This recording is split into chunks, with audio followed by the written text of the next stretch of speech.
Okay, our first speaker is Dr. Jessica Veysey, right? Who is a postdoc with Associate Dean Kim Babbitt, and they have been studying the structure of forests and the important critters that live in those forests that are at kind of the lower end of the food chain. Yes, very much so. So welcome.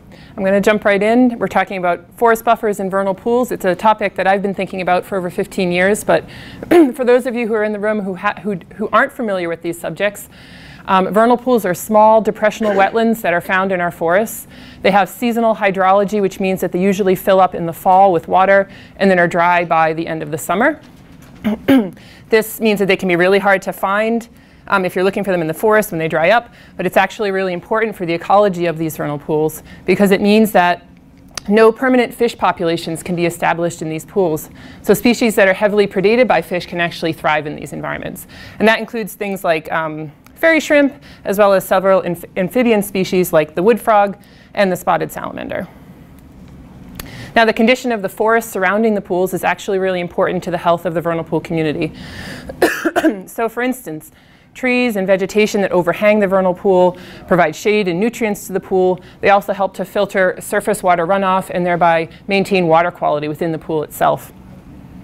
The surrounding forest also provides critical habitat for a number of the wildlife species that use those pools, including those amphibian species.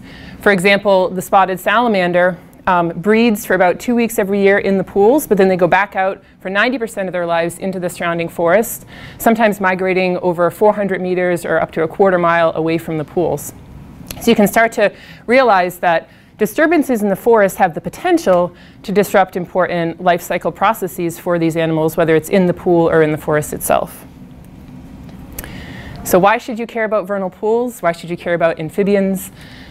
Well, for the pools themselves, besides being important reservoirs of biodiversity, they're also important locations for where flood waters can be stored, and so they help to control flooding across the forest landscape, which may not be important if you're in a really rural area, but it may be more important if you're in a suburban area. They also provide a seasonal source of food and water to larger wildlife species like moose and deer, as well as some predatory birds like owls, and some reptiles like turtles and snakes.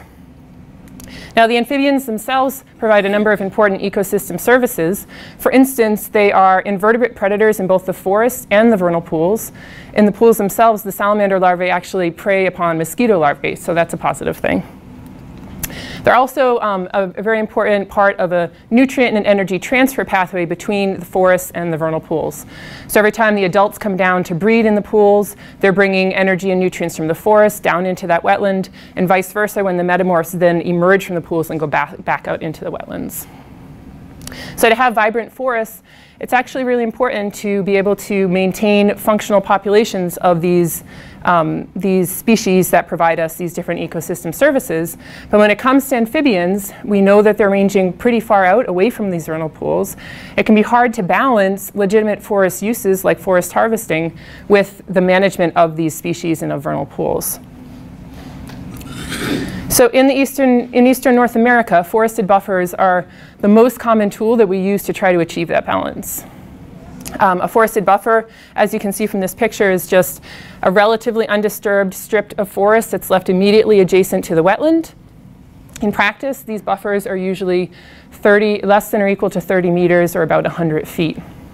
Recent observational and modeling studies actually show or suggest, however, that buffers that are only 30 meters wide may not be wide enough to maintain healthy populations of these amphibian species. But there's been very little experimental testing to actually look at are these buffers useful for these species, and if so, how wide they should be. Which is what I'm here to talk about, the UNH Forest Buffer Experiment. This was a 7-year landscape scale experiment that was designed and implemented by Dr. Kim Babbitt from the University of New Hampshire and her lab. For this project, we selected 11 vernal pools from an industrial forest in central Maine, and we assigned them to one of 3 different forest experiment treatments. In the first treatment, it was our reference treatment. There was no cutting within 1,000 meters of the pools. In the other 2 treatments, in 2003, we used clear cutting to create the experimental buffers. All of our clear cuts were concentric with the pools, and they were all 100 meters wide, or about 330 feet. And then in the second treatment, our buffer itself was also 100 meters wide. And in the final treatment, the buffer was 30 meters wide, or about 100 feet. And then what we did was we encircled all of these pools with a drift fence and pitfall trap array. You can see one of the pitfall traps right there. And over the next 6 years, until 2009, we trapped all of the amphibians that were using these pools. We also collected radio tracking data on the emigration movements of adult spotted salamanders and wood frogs. And actually, another one of the speakers, Adrian's lab, they collected genetic samples from egg masses in our study pools, as well as about 60 other pools in the general region. We also collected data on a number of other biophysical parameters, such as the macroinvertebrate or insect assemblages, hydro period, or how long the pools hold water, those kinds of things. And we looked at all these different parameters to see whether or not they differed across the 3 experimental treatments. Today, I'm going to focus on these 6 parameters, and I'm going to focus on just the wood frogs and the spotted salamanders. And what I hope that you'll see is that these results show that there are they produce 2 very distinct but complementary perspectives on how forest buffers and forest cutting and vernal pool communities interact. So we're going to start with abundance. Everybody wants to know, were there differences in the numbers of animals between the 3 treatments? Well, for the wood frogs, we didn't really see many differences across the 3 treatments in the numbers of individuals. We had a different story for the spotted salamanders, a somewhat more negative story. So for the number of breeding adults, in the 100-meter treatment, or the sort of the wider buffer treatment, at pools that were stressed hydrologically, meaning they either didn't hold water for a long period of time, or it was a drought year, we found fewer breeding adults in those pools as compared to the uncut treatment. We also found fewer egg masses. We found rather that the number of egg masses being produced declined over time in both of the 30-meter and the 100-meter treatment. And we found that the number of egg metamorphs being produced declined over time in the 30-meter, or that narrower buffer treatment.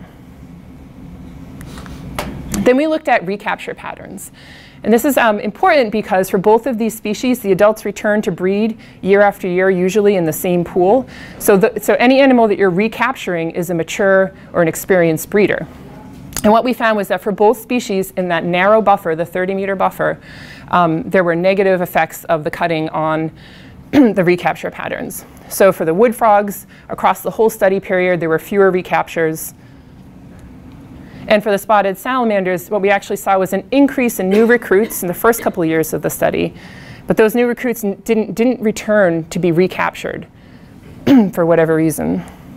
And so what this suggests to us is that for those mature breeders, that 30-meter treatment was providing them poor habitat. And in fact, for the salamanders, it was probably a sink habitat. So they were breeding there, but it wasn't a fruitful breeding experience. We also looked at sex ratio, and what we found here was that for the spotted salamanders, the number of females in those populations actually declined over time in both of those cut treatments. This is important because the number of females sets the limit on how many egg masses can be produced. And having a greater proportion of males in the population also means there's the potential for increased competition between males during breeding, as well as increased aggression between males and females during breeding. Then we looked at individual body size and condition. Now, this is different from the population level things that we were looking at before, but looking at individual metrics is also important because it can give us insight into some sublethal potential effects or lagged effects that may not have amplified up yet to the population level. And what we found was that over all the different things that we looked at, for both species, the adults were generally smaller and had worse body condition in the 30-meter treatment. However, the effects were somewhat stronger for the spotted salamander and more consistent across different demographic classes as compared to the wood frog. But where we saw some recovery in body size and condition for those salamanders over the course of the study, we didn't see any recovery for the wood frogs. Finally, we looked at dispersal or genetic connectivity, as I said before. And what we found was that there was high genetic connectivity among the vernal pools in this general region. So in this picture, you can see 3 of our experimental pools. There's also a number of other pools that are on the landscape that are harder to see, as well as you can see the evidence of past forestry. And what this means is that those individual spotted salamanders and wood frogs were able to move across that landscape despite the past history of industrial forestry on that landscape. So I mentioned before there's sort of these 2 storylines that come out of this project.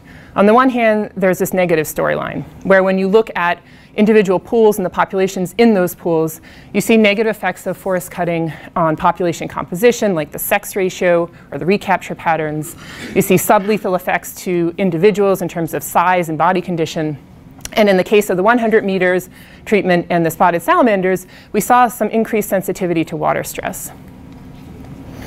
These effects were somewhat stronger in the narrower or the 30-meter buffer than they were in the 100-meter buffer, and again, somewhat stronger for the salamanders and for the frogs. On the other hand, there's sort of this positive storyline, right? So we talked about the genetic connectivity and the fact that these animals were still able to disperse between the pools and the landscape, despite the fact that there's these somewhat negative things going on in individual pools and that there is cutting on the landscape. And so we expect, although we didn't actually test this, that the regional population is probably somewhat stable. So how do we reconcile these 2 disparate storylines? So the way that we interpret it is that you having reduced resiliency of those populations, those individual populations where you see these negative effects at the individual pools. But they're still able to disperse across the landscape so that any negative effects at those individual pools, other animals are able to get to those pools and either recolonize them if necessary or rescue the populations there. What does this mean in terms of how wide buffers should be? So we're separating our recommendations into 2 different tiers. On the one hand, if you're primarily interested in amphibians, then you're going to be interested in that reduced resiliency at individual pools. And a 30-meter buffer is not going to be wide enough to maintain resiliency at those pools in most situations. A 100-meter buffer is going to be probably more than adequate, unless you're dealing with a pool that is stressed either from a drought or because it naturally has a short hydro period. However, if forestry is your primary interest, and amphibians are somewhat of a lesser interest, then a 30-meter buffer is going to be basically fine if you're dealing with a landscape that's similar to the one that we worked in. So our landscape is pretty rural. It has a lot of vernal pools. It's quite moist. And the animals are able to move around in that landscape. However, if you add stress to that landscape, if you add an extended drought, if you increase the cutting intensity, or if you add permanent development to that landscape, then what we expect will be found is that you will have stronger negative effects at those individual pools, and it will be more difficult for those animals to disperse across the landscape. So in those situations, you're probably going to need either a wider buffer or to have similar size buffers, but be conserving additional land in the uplands. This is just my contact information if you need it for any reason, if you have questions or comments. And I want to acknowledge International Paper and Sustainable Forestry Technologies, who let us do the work on their land, as well as a number of different funding sources, especially the Agricultural Experiment Station. Thank you. One quick question. Yes.